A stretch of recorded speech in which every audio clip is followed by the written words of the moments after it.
جو ہے وہ چلاتے ہیں. یعنی پاکستانی فوج پر جو پاکستان کے عوام ہیں وہ یقین رکھیں, اعتماد ہو کہ یہ ہمارے بارڈرز ان کے ہاتھ میں ہیں, ہمارا ملک ان کے ہاتھ میں, اور جو سیاسی لوگ ہیں پولیٹیشینز سے وہ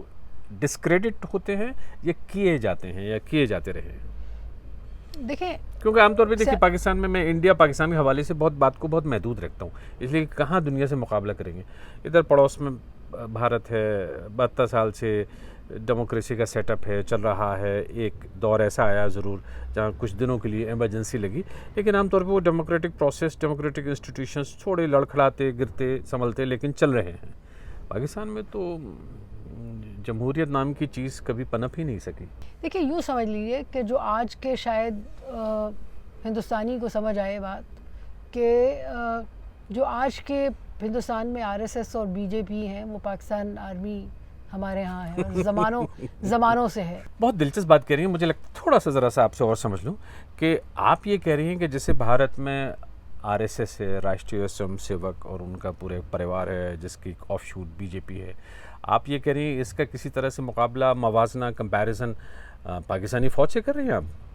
کس سینس میں؟ اس طرح جی کہ جو نیریٹو کو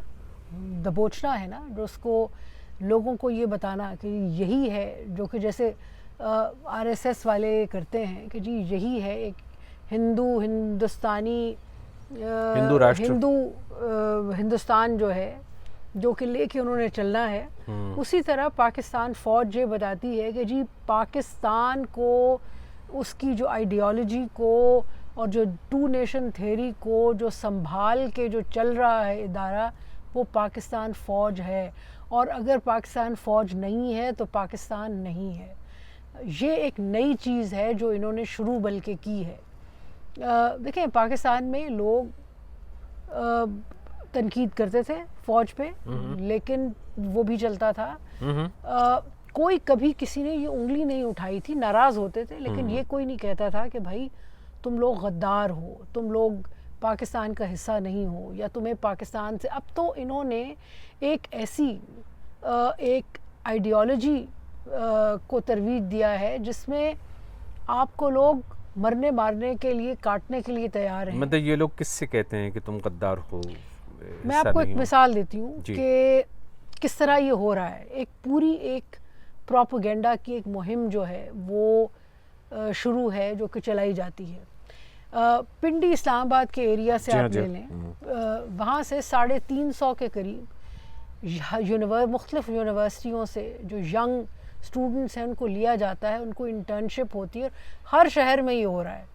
سو ان کے پھر سوشل میڈیا اکاؤنٹس بنائے جاتے ہیں, اور ان کو پھر ایسے جسے کہتے ہیں نا ریگریسو سوچ کے لوگوں سے ان کو جو ہے وہ لیکچر دلوائے جاتے ہیں, اور ایک پوری ان کی سوچ اس ینگ ایج میں ایک سوچ بنائی جاتی ہے کہ جی پاکستان فوج نہیں ہے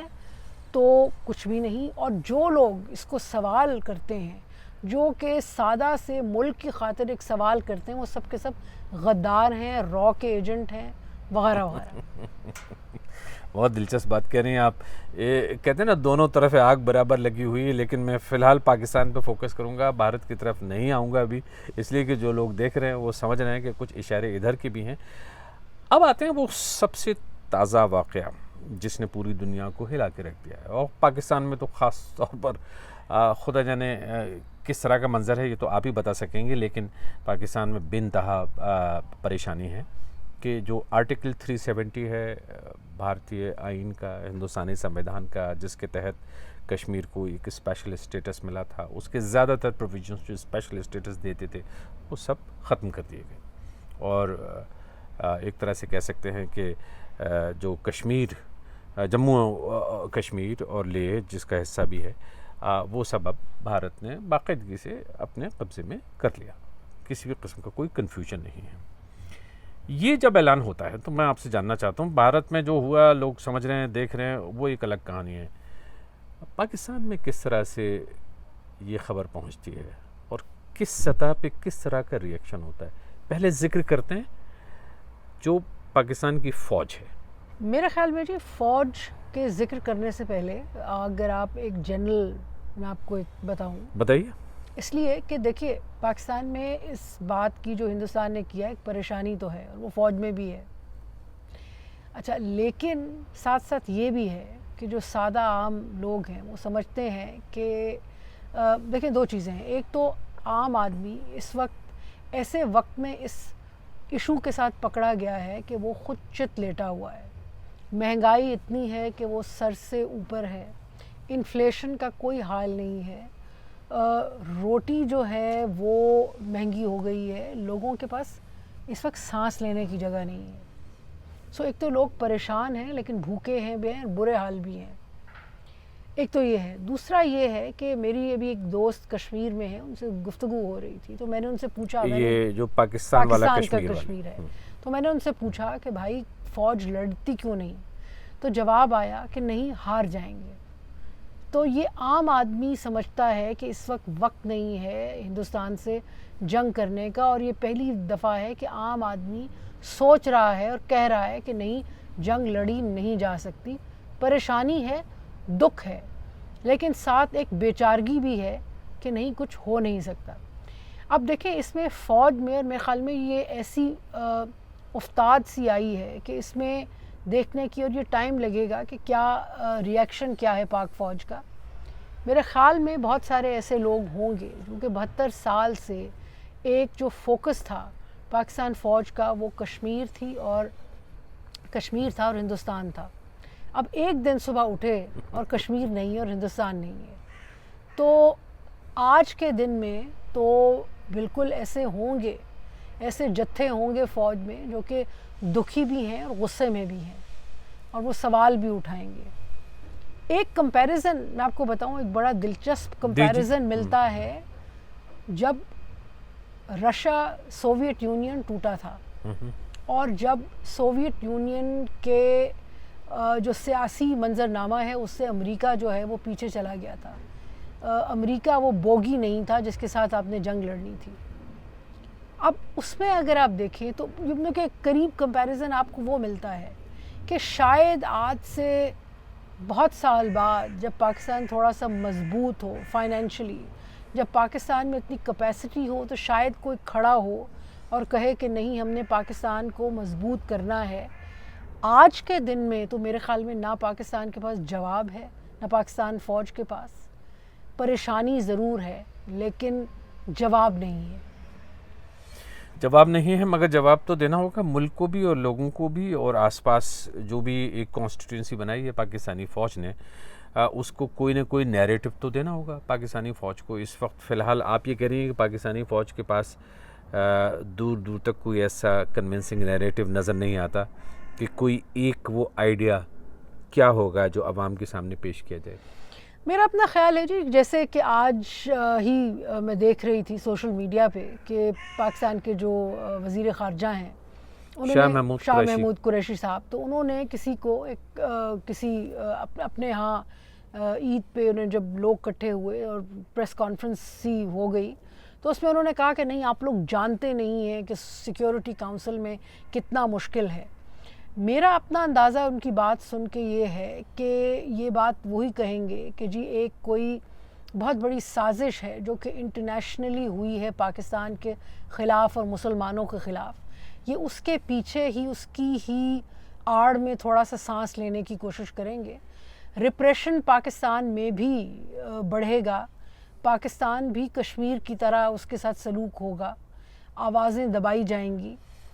پہلے بھی دبائی جا رہی تھیں لیکن اب مزید دبائی جائیں گی. تاکہ یہ جو عام طور پہ جو دوسرے مین سٹریم کے پولیٹیشینس ہیں ان کی طرف اشارہ کر کے کہہ رہی ہیں پاکستان میں اپنے کا جیسے ریپریشن ہوگا, کیونکہ اب جیسے کیا ہے کہ ایک بڑی تعداد میں جو حزب اختلاف ہے, وپکش ہے, اپوزیشن ہے پاکستان کا, اس کے تو بہت بڑے جو لیڈرز ہیں وہ سب جیل میں ہیں. میاں نواز شریف صاحب جیل میں ہیں جو پاکستان کی 3 بار پرائم منسٹر رہ چکے ہیں.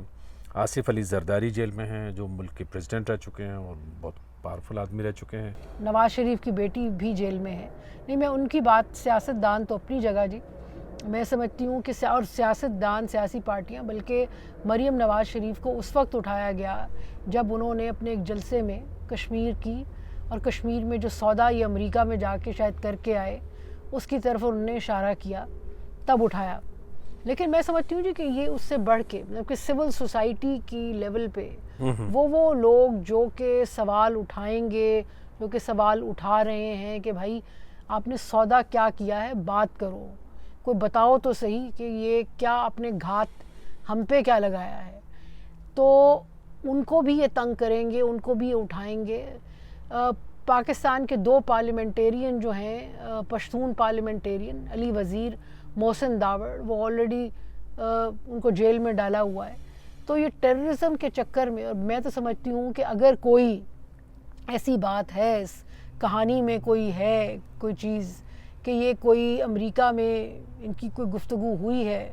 ٹرمپ ایڈمنسٹریشن سے، تو میرے خیال میں جو یہ چیز لے کے آئے ہیں وہاں سے وہ یہ ہے، یا اس ارادے سے آئے ہیں کہ پھر ٹیررزم یا ملیٹنسی کو ختم کرنے کے بہانے سے، یہ ملیٹنسی کو تو جو کریں گے یا نہیں کریں گے لیکن لوگوں کو اٹھائیں گے، وہ جو تمام آوازیں ان کو سوال کرتی ہیں ان کو یہ بند کریں گے. آپ نے کئی باتیں کہی ہیں اور میں معاف کیجیے گا ان میں کئی باتیں سمجھ ہی نہیں پا رہا ہوں. ایک بار پھر سے میں ریکیپ کرتا ہوں اپنی سہولت کے لیے، اس لیے کہ آپ تو اتنی بڑی ایکسپرٹ ہیں اور بہت ساری چیزیں آپ نے بہت نزدیک سے دیکھی ہیں، لیکن ایک بڑی تعداد میں ایسے لوگ ہیں جو شاید پہلی بار اتنی چونکانے والی باتیں سن رہے ہیں. یہ میں ایمانداری سے کہہ رہا ہوں، آپ کی باتیں ایک دم سے بنتہا چونکاتی ہیں، اس لیے کہ نیریٹو پاکستان کا جو آپ اس وقت پیش کر رہی ہیں وہ جو میری سمجھ میں آ رہا ہے وہ یہ ہے کہ پاکستانی فوج سک پکا گئی ہے، ایک دم سے ان کے پیروں کے نیچے سے زمین نکل گئی. یہ میں تھوڑا ڈرامائی انداز میں کہہ رہا ہوں لیکن یہ کہ شاید اس طرح کی صورتحال ہے اور ان کو خود بھی نہیں پتا کہ اب ان کے سامنے منظرنامہ کیا ہے. یہ ٹھیک ہے کسی حد تک؟ میں سمجھتی ہوں جی کہ یہ دیکھیں جو ان کو جو یہ میں خیال میں ان کو کچھ شاید معلوم تھا کہ اندازہ تو تھوڑا بہت رہا ہوگا کو کہ کیا ہو رہا ہے، لیکن اپنے آپ کو بچانے کے لیے، اپنے ادارے کو بچانے کے لیے، تاکہ لوگ پاکستان کے عام آدمی یہ سمجھے کہ نہیں یہ فوج اب بھی ہمارے لیے کام کر رہی ہے اور ہمیں بچائے گی، اس کو یہ دلاسا دلانے کے لیے، اس کو اس کا یقین دلانے کے لیے جو ایک نیا نیریٹو ہے نا، وہ یہ ہے کہ ان کو کچھ معلوم نہیں تھا. ان کو معلوم نہیں تھا، جیسے کہ اسامہ بن لادن کے بارے میں کچھ نہیں معلوم تھا، جی، اسی طرح سے اس بارے میں بھی کچھ نہیں معلوم تھا کہ یہ بھارت کچھ کرنے والا ہے. جی، اور اس کا توڑ جو ہے وہ یہ ہے کہ کیونکہ دیکھیے ان کے لیے بھی مشکل ہے، فوج کے لیے بھی اگلے آنے والے دن یوں مشکل ہیں کہ اگر کسی نے بھی اٹھ کے سیاسی جماعتوں میں سے زور لگایا اور ان کو کہا کہ بھائی جاؤ ہندوستان سے جنگ کرو یا ہندوستان سے لڑائی لڑو، ہندوستان سے کشمیر لو، تو ان کے پاس کوئی جواب نہیں ہوگا. مطلب یہ ہے کہ میں یہ سمجھ رہا ہوں، آپ نے اس سے پہلے بھی ایک طرف اشارہ کیا تھا، بات کہی تھی آپ نے اپنے دوست کے حوالے سے ذکر کیا تھا کہ شاید پاکستانی فوج اس وقت کسی بھی طرح کی لڑائی یا کسی بھی طرح کی جنگ کے لیے تیار نہیں ہے. نہیں، میرا نہیں خیال جی، کیونکہ دیکھیں لڑائی کے لیے آپ کو پیسے بھی چاہیے، اور فائنینشیل ایکشن ٹاسک فورس جو ہے وہ پاکستان سے کہہ رہا ہے کہ یہ ٹیرر فائنینسنگ کا سلسلہ ختم ہو اور یہ جہادیوں کو بند کرو. یہ سارا سلسلہ ساتھ ساتھ چل رہا ہے اور پاکستان کے پیسے جو ہیں وہ رکے ہوئے ہیں. IMF سے مشکلوں سے 3 سال کے لیے $6 بلین کا قرضہ ملا ہے، اور وہ بھی شرائط کے ساتھ ہے. تو اس صورت میں اگر آپ جنگ بھی لڑتے ہیں تو آپ کہاں سے جنگ لڑیں گے؟ اور اگر لڑیں گے بھی تو کوئی بہت زیادہ امید افزا آپ کو نتیجہ اس میں سے نکلتا وہ نہیں آئے گا ان حالات میں. یہ پہلی دفعہ ہے کہ جو عام عوام ہے، جو سوچنے والی عام عوام ہے، خواص کی میں بات نہیں کر رہی، میں بھی اپنے آپ کو خواص میں شامل کرتی ہوں، تو جو عام عوام ہے اس کو سمجھ آ رہا ہے کہ یہ جنگ جیت نہیں سکتے. تو اس صورتحال میں پاکستانی فوج کے سامنے کیا آلٹرنیٹیوز رہ جاتے ہیں، کیا ہندی میں کہتے ہیں وکلپ رہ جاتے ہیں، کیا ممکن ہوگا؟ گلے دبائیں، آواز بند کریں. مطلب یہ کہ لوگ سڑکوں پہ نہ پائیں، لوگ کشمیر کا ذکر زیادہ نہ کریں، لوگ زیادہ تر جو نیب جس کو آپ نیشنل اکاؤنٹیبلٹی بیورو کہتے ہیں، احتساب بیورو، جس میں کہ پولیٹیشینز کو اٹھایا اور بند کر دیا، کرپشن کے الزامات لگائے، ان چیزوں پہ فوکس رہے ملک میں. جو حزب اختلاف سے کی جو 2 بڑی پارٹیاں ہیں اس وقت، پاکستان مسلم لیگ نواز گروپ اور پاکستان پیپلز پارٹی، ان میں سے کوئی بھی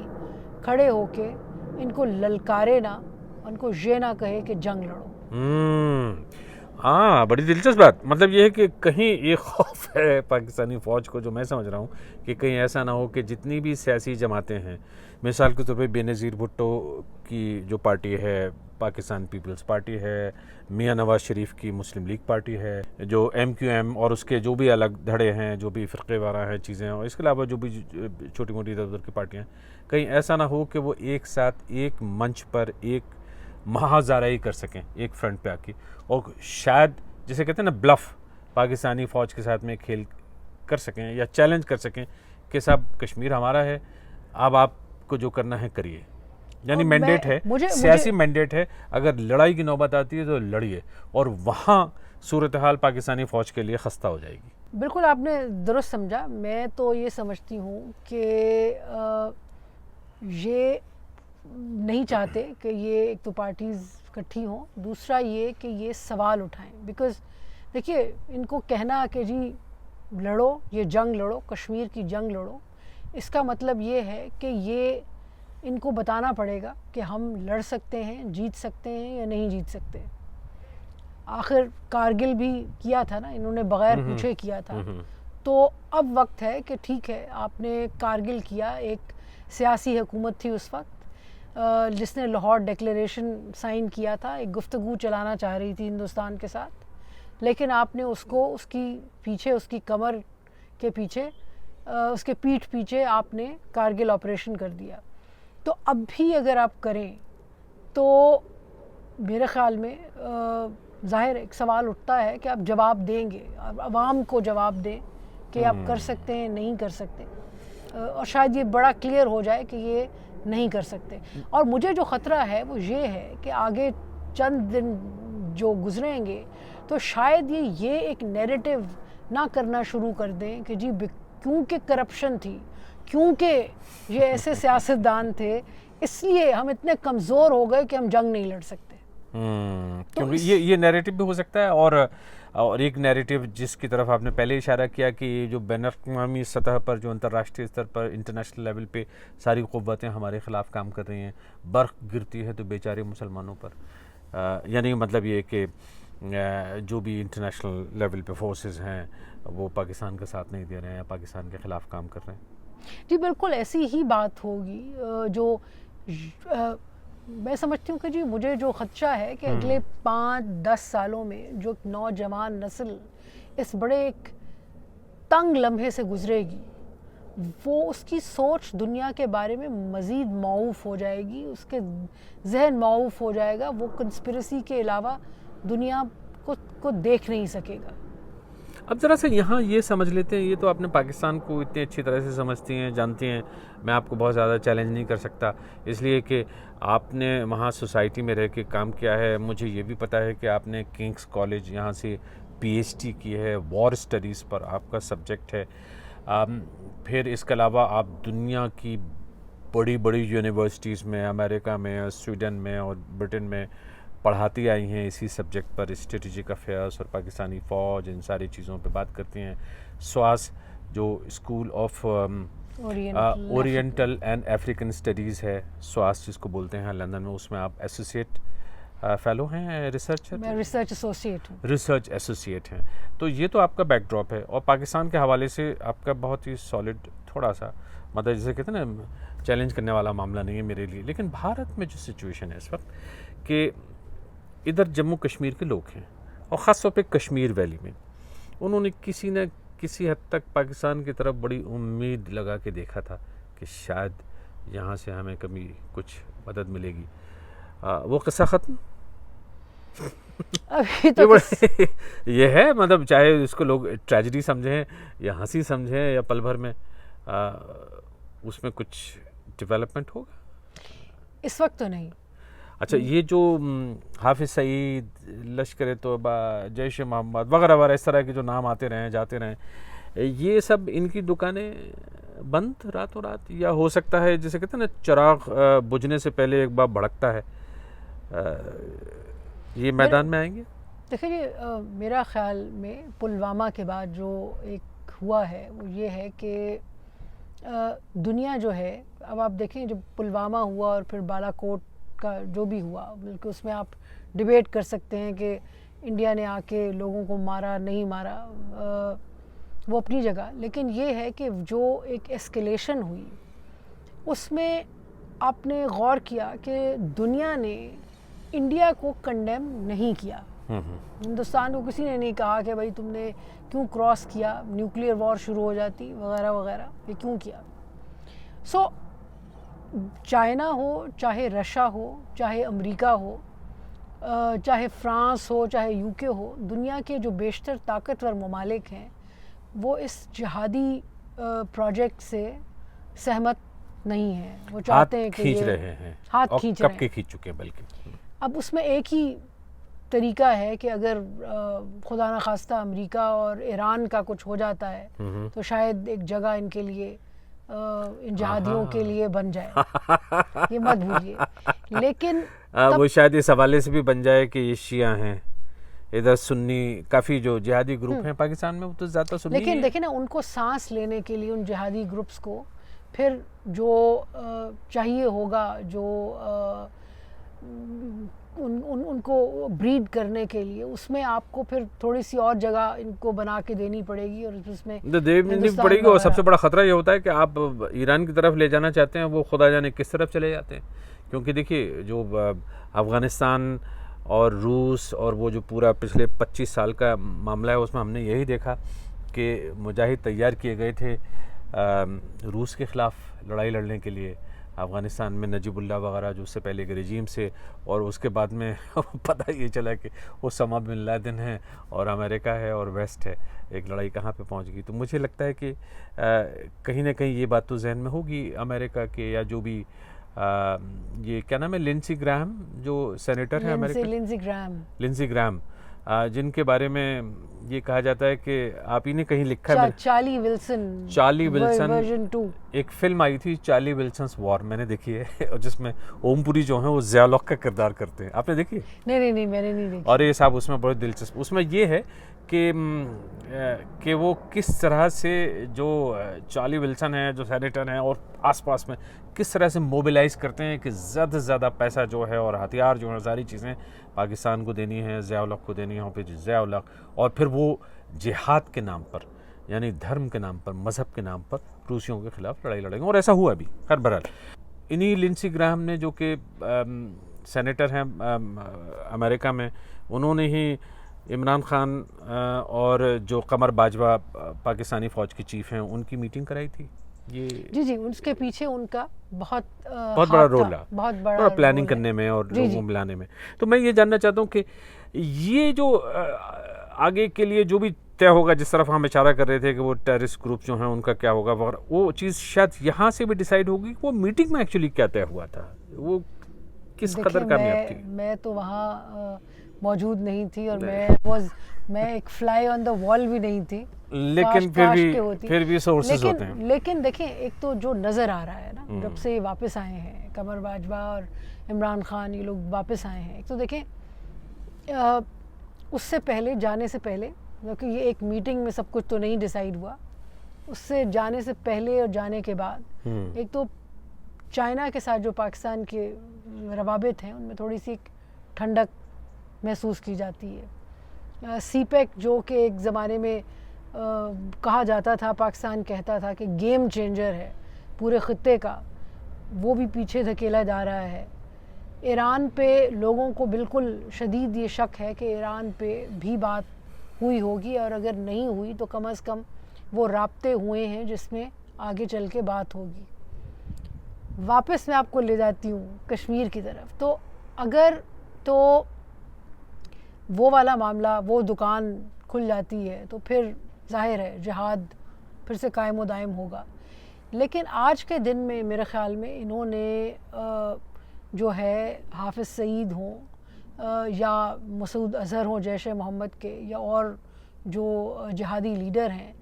میرے خیال میں ابھی تک تو ان کو یہی کہا گیا ہے کہ وہ ذرا آرام فرمائیں، کیونکہ پاکستان افورڈ نہیں کر سکتا، دنیا دیکھ رہی ہے. اور خود پاکستان کے وزیر اعظم سے پوچھا گیا کہ انہوں نے ایک بریفنگ کی ہے ابھی اینکرز کی، ٹیلی ویژن اینکرز کی، تو اس میں کسی نے سوال کیا کہ جی جہادیوں کو، تو انہوں نے یہی جواب دیا کہ اس کا جو فائدے ہیں اس کے نقصان زیادہ ہوں گے اسٹریٹجی کے اور فائدے کم. سو جہاں تک کشمیری ہیں تو ان کو ایک تو سمجھنے کی یہ بات ہے کہ یہ پاکستان جو ہے مدد اس وقت پوزیشن میں نہیں ہے کہ ایک مدد کر سکے، جنگ کر سکے. اور مسئلہ یہ ہے کہ جو بات کشمیری اپنی طرف توجہ دلانا چاہ رہے ہیں اور جس قسم کی حکومت اس وقت دلی میں بیٹھی ہے، وہ جب تک زور زبردستی نہیں ہوگی تو وہ خود اتنی زوراور ہے کہ آئیڈیالوجیکلی بھی، سیاسی طور پہ بھی، کہ وہ جب تک کوئی ٹکر لینے والا نہیں ہوگا تو وہ بات سنیں گے نہیں. اور اس میں پھر گنجائش بڑھتی ہے وائلنس کی، اور پاکستان کی اس وقت کیپیسٹی نہیں ہے. کس چیز کی کیپیسٹی نہیں ہے؟ کہ اس وائلنس کو جو کہ کشمیر ویلی میں ہوتا ہے اس میں وہ کنٹریبیوٹ کر سکیں، تاکہ انٹرنیشنل کمیونٹی ہو، چاہے ہندوستانی حکومت ہو، ان کو ہندوستانی حکومت کو پیچھے دھکیلا جا سکے زور سے کہ اگر وہ کشمیر میں کچھ کریں گے تو وائلنس بڑھے گا. میرے خیال میں پچھلے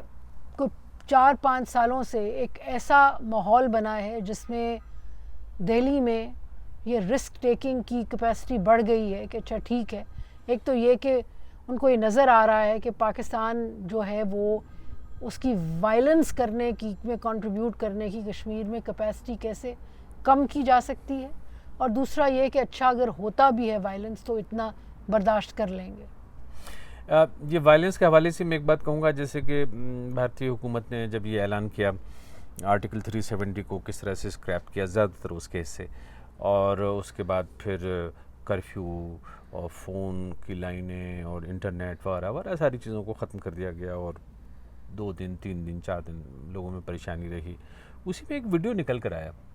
اور یہ ویڈیو BBC کے حوالے سے منظر عام پر آیا، جس میں دکھایا گیا کہ کس طرح سے سینکڑوں، کچھ حد تک ہزاروں کی تعداد میں لوگ پروٹیسٹ کر رہے ہیں، اور گورنمنٹ آف انڈیا نے فوراً یہ کہا کہ نہیں ایسا کچھ ہوا ہی نہیں، یہ ویڈیو بھی فیک ہے. BBC نے کہا کہ نہیں یہ ویڈیو بالکل ٹھیک ٹھاک ہے. میں اس بحث میں نہیں جا رہا ہوں کہ وہ ویڈیو کیسا تھا کیا، لیکن جو کانٹینٹس میں نے دیکھے ہیں، کیونکہ جب BBC نے کہا کہ دے اسٹینڈ بائی اٹ، مطلب یہ کہ وہ ٹھیک ہے ویڈیو، اور وہ یہ کشمیر کے جو تازہ ترین حالات ہیں انہی کے حوالے سے آیا ہے. میں نے اس میں لوگوں کو نعرے لگاتے ہوئے سنا، یہ وہی نعرے تھے جو اب سے کبھی 4 سال 5 سال پہلے بہت زیادہ سخت لگتے تھے پاکستان کے حق میں، اور بڑے مذہبی ٹون والے تھے. تو میں یہ کہہ رہا ہوں جیسے مجھ جیسا ایک انسان ہے جو کشمیر کے عوام ہیں ان پر زیادتی ہوتی ہے ہیومن رائٹس کے کسی بھی حوالے سے، بہت سارے لوگ ہیں، جرنلسٹ ہیں، وہ اس کے بارے میں لکھتے ہیں اور ایکسپوز بھی کرتے ہیں کہ دیکھیے بری باتیں ہو رہی ہیں، لوگ پریشان ہیں. لیکن میں کہہ رہا ہوں مجھ جیسے لوگ بھی ڈسٹرب ہو جاتے ہیں اس ویڈیو کو دیکھ کے، اس لیے کہ اس میں جو نعرے ہیں ایک بڑی تعداد میں وہ بڑے مذہبی قسم کے ہیں، اور وہ مذہبی اس قسم کے ہیں کہ ایسا لگتا ہے کہ جیسے کہ ساری جو پوری لڑائی ہے یہ سب ایک ریلیجس لیول پہ ہی ویج کی جائے گی. اس لیے کہ کہاں ایک طرف تو کشمیر کے بارے میں یہ بھی کہتے ہیں کہ آپ کشمیری پنڈت ہیں ہزاروں کی تعداد میں، وہ نکل کے باہر گئے، پریشان رہے بیچارے، واپس بھی آنا چاہتے ہیں ان میں سے کافی لوگ. اور کشمیر میں ایک گنگا جمنی تہذیب ایک عرصے رہی ہے جس میں کہ کشمیری پنڈت اور جو کشمیری مسلمان ہیں، اس لیے کہ یہ نہیں بھولنا چاہیے کہ جو کشمیری مسلمان ہیں ان میں سے زیادہ تر ایک بڑی تعداد میں ہندو ہی تھے اور پنڈت ہی تھے، تو ان کے درمیان ایک زبردست سلسلہ تھا. تو میں یہ کہہ رہا ہوں کہ اس حوالے سے وہ ویڈیو آپ نے بھی دیکھا ہے غالباً، آپ کو کچھ فکر ہوتی ہے، آپ کچھ سوچتی ہیں کہ یہ کشمیر میں جو آنے والے دنوں میں جس طرح کے ڈیمونسٹریشنز ہو سکتے ہیں یہ کس طرح سے ہائی جیک کیے جائیں گے، کون ہائی جیک کرے گا، کس طرف رخ جائے گا، یہ ریلیجس فنڈامنٹلزم کی طرف ہوگا یا جسے حریت آزادی کہتے ہیں اس کی طرف کچھ جنونلی ہوگا؟ دیکھیں آزادی کی بات، یا میں آپ کو ایک قصہ سناتی ہوں. قصہ یہ ہے کہ میں ایک انٹرویو کرنے جا رہی تھی اپنی کتاب کی خاطر، جو لینڈ لیس پیزنٹس ہیں. تو لینڈ لیس پیزنٹس میں بالکل ان پڑھ گاؤں کے گنوار، تو وہ عورت بچوں کے ساتھ ان کو فوج کے کسی افسر کو زمین الاٹ کی گئی تھی تو ان لوگوں کو نکال رہے تھے. تو مجھے وہ بتا رہی تھی اپنی تکلیف کا, اور اس نے کہا کہ کہاں جائیں ہم. میں نے کہہ دی میں نے تو جب آئے افسر ہمیں نکالنے کے لیے تو میں نے ان کو کہا ہمیں ٹرک میں بٹھاؤ اور ہمیں بارڈر پہ چھوڑ جاؤ, ہم ہندوستان چلے جاتے ہیں. مطلب یہ کہ کچوکا لگانا ریاست کے ریپرزینٹیٹیو کو, اور ریاست کو یہ بتانا, ریاست کو وہ بات سنوانا جس سے اس کو آگ لگے, تکلیف ہو.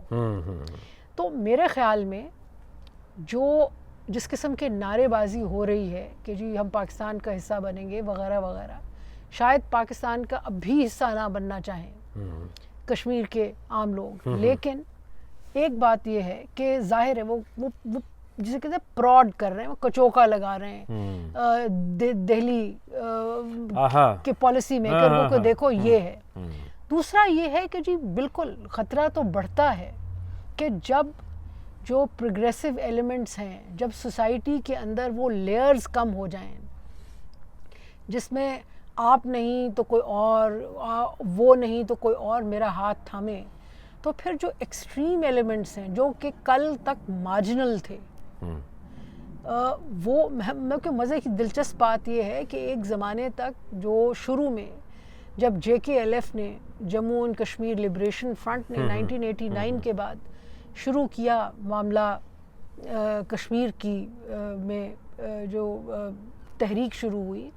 تو تب بہت سارے یہ جہادی تو بعد میں ڈالے گئے نا, یہ جہادی تب تک انٹرسٹڈ نہیں تھے. اس کی ایک بڑی وجہ یہ تھی کہ کشمیر کا کلچر ایک صوفی کلچر اور ایک اور قسم کا مذہبی کلچر تھا. مزاروں پہ جاتے ہیں, ایک دوسرے کو جانتے ہیں, اور جو بہت ہی سپرسٹیشس چیزیں ہوتی ہیں ان میں دونوں پنڈت بھی ہیں اور مسلمان بھی ہیں, وہ ایک ہی طرح سے ان کو فالو کرتے ہیں